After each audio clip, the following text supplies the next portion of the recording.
Good evening. Dismissed Bamban Mayor Alice Guo claims she is not the mastermind behind crimes linked to Philippine offshore gaming operators, vowing to disclose who is considered the most guilty in a Senate executive session. During a Senate hearing on Tuesday, September 24, Senator J.V. Ejercito asks Guo if she is the mastermind behind illegal Pogo activities and whether she is willing to disclose the persons involved. Siguro naawa ang sarili mo, pero siguro dapat maawa rin tayo doon sa mga naging biktima ng Pogo. Ikaw ba ay mastermind o willing ka ba magsabi kung talaga meron nasa likuran ng whole operation na ito? Your Honor, hindi pa ako mastermind. Masasabi ko po, isa pa akong victim. Ejercito then asks Guo if she is being used by an international crime syndicate. Guo says she was not being used, denying direct involvement in Pogo activities. The dismissed mayor also says she is not guilty, and the committee might already know who the mastermind is at this point. Ejercito also presses Guo to tell all she knew in an executive session, explaining that senators can't disclose to the public the details discussed. Your Honor, I think sa tagal po na investigation, alam na rin po ng committee po, especially chaired by our Madam Chairman, who's really at the back of everything po. Kung sakasakali sa executive session ay willing ka bang sabihin kung sino yung most guilty na sinasabi mo? Yes po, Your Honor. The hearing of the Senate Committee on Women, Children, Family Relations, and Gender Equality is then suspended as the panel convenes in an executive session with Guo. Senator Risa Ontiveros presents during a Senate hearing several photos showing former Philippine National Police Chief Benjamin Acorda Jr. with some personalities being linked to illegal Philippine offshore gaming operators. At a Senate hearing on Tuesday, September 24, Ontiveros confronts Tony Yang with a photo of him and 3 others, including Acorda. Through an interpreter, Yang explains that it was not a meeting as they just visited the police chief of Cagayan during that time. Asked about the name of the police chief he was referring to, Yang responds, Acorda.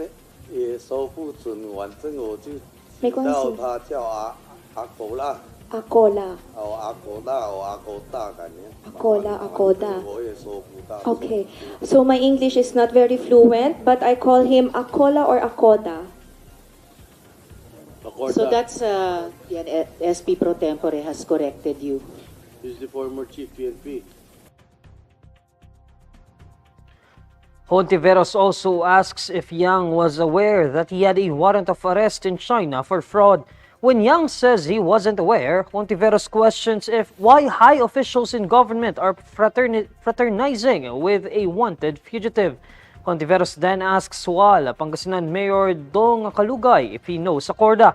Kalugay admits to knowing Acorda as the highest official of the PNP, but stresses he has no relationship with the former police chief. Ontiveros then asks about a group photo showing Acorda and Kalugay together with Wesley Guo, the brother of dismissed Mambane Mayor Alice Guo. Bakit sa pasyal nyo, kasama nyo si Wesley Guo? Sumama po, Your Honor. Bakit siya sumama? Yun po, sumama lang po sa amin na gusto rin po niyang makita po yung pinakamataas po na sa PNP po. Bakit niya gustong makita yung Chief PNP? Wala po, ganun lang po, Your Honor, sumama lang po.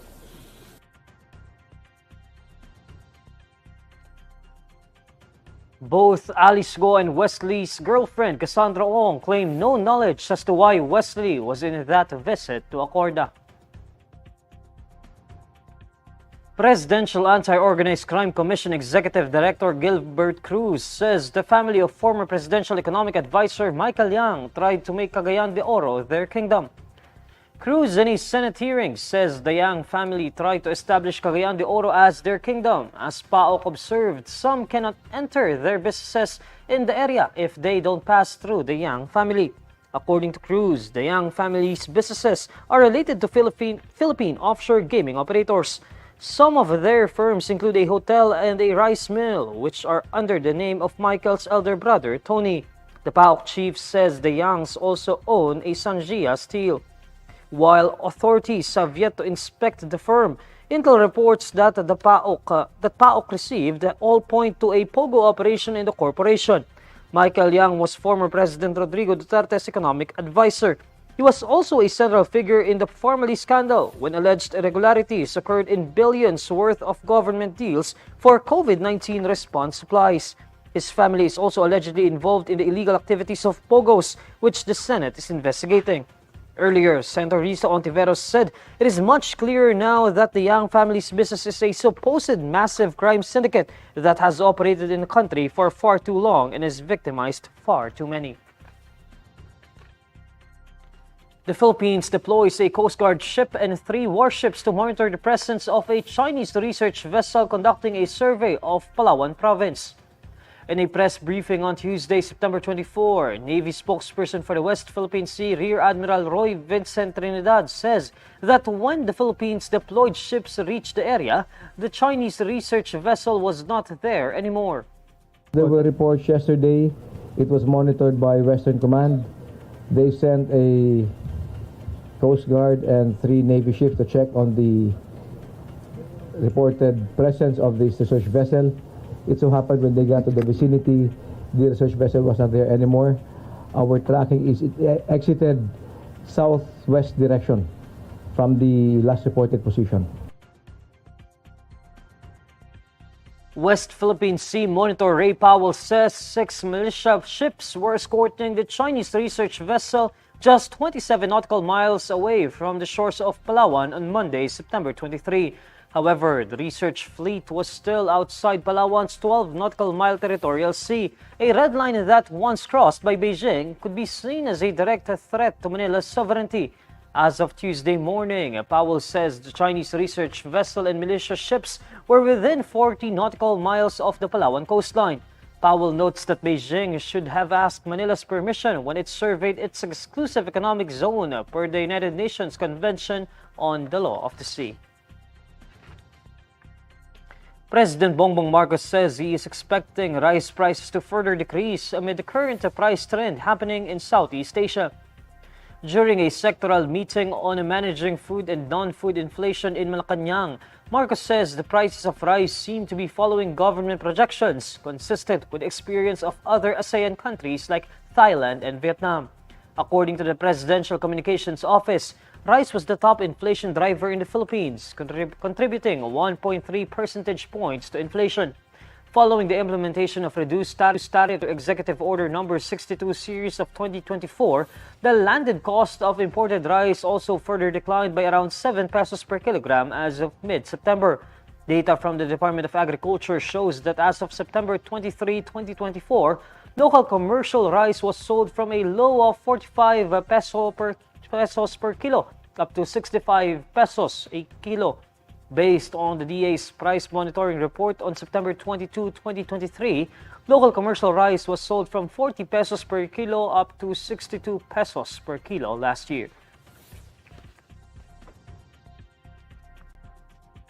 Vice President Sara Duterte and her office's absence from the House of Representatives plenary debates on their proposed budget is causing delays, but lawmakers assure that a reenacted budget will not be an option.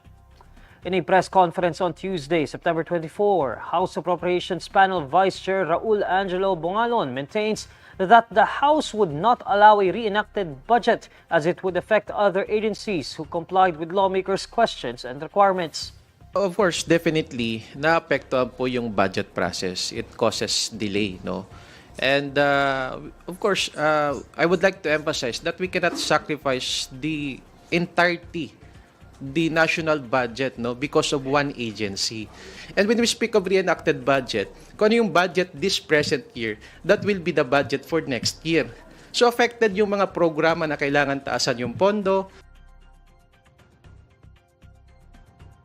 One Rider Party List Representative Ramon Rodrigo Gutierrez says that what the House is doing now as it waits for the office of the Vice President is just a chamber being lenient.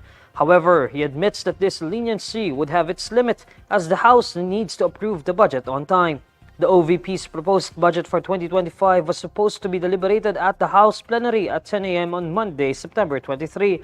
But other agencies were asked to go first as the representatives sent by Duterte's office did not carry a written explanation and a letter of authorization. The House then waited for the OVP to send an official representative until around 3 a.m. on Tuesday, but neither Duterte nor an OVP personnel showed up. During the House Appropriations panel hearing on September 10, neither Duterte nor any member of the OVP showed up to respond to questions. At the August 27 hearing, Duterte answered most of the questions by saying that she forgoes the opportunity to defend OVP's budget, leaving it up to the House to decide on the budget submitted. Former presidential spokesperson Harry Roque is facing a disbarment complaint over a malicious Facebook post linking President Bongbong Marcos to the viral Polvorone video.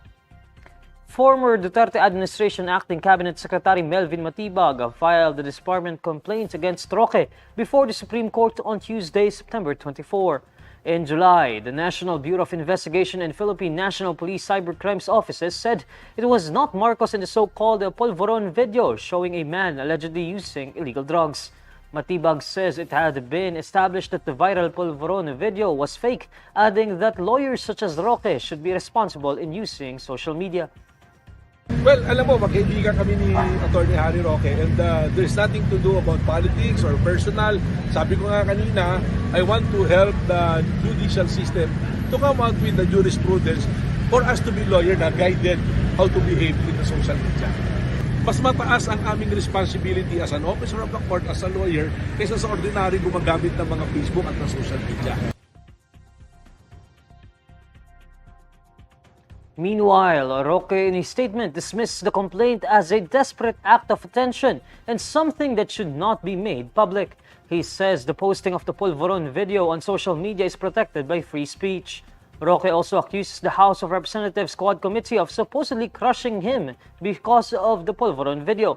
The House Quad Committee is investigating Roque's alleged links to an illegal Philippine offshore gaming operator, which Roque has previously denied.